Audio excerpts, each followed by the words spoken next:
অনেক কোরআন শরীফের অনেক সূরায় আছে এগুলা কোরআনের না, এটি হাদিস। হাদিস ঢুকাই রাখছে কোরআনে, এই কোরআন শরীফের নামও কোরআন শরীফ না। এর মতন মুফাসসির আর পৃথিবীর কোথাও নাই।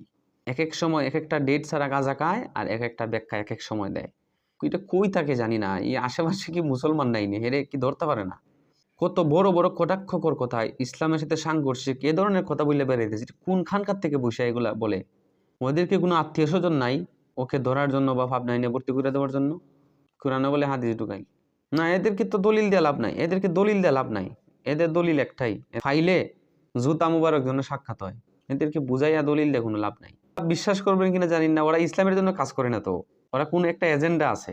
এমন একটা কথা দেখাইতে পারবেন তাদের পবিত্র কথা, প্রতিটা কথায় হয়তো কোরআনের বিরুদ্ধে, হয়তো আলেম ওলামার বিরুদ্ধে, অথবা হাদিসের বিরুদ্ধে।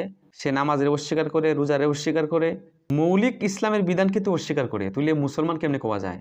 তা আমি বলতেছি এ কেমনে মানে এই কথা বললা বাচ্চা আছে এখনো সার পাইতেছে।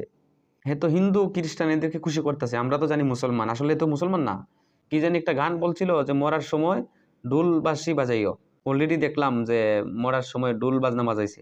দেখছেন নি যেগুলা ইসলামের ভিতরে নাই, হিন্দুর রীতিনীতি ঢুকাই দিছেন না, অনেক অনুসারে বানাই লিছে। এই জন্য আমাদেরকে তো সতর্ক হইতে হবে এই সমস্ত বন্ডদেরকে ধরার জন্য। তাদের সাথে কোনো দলিল না, দুইটা ভিটা।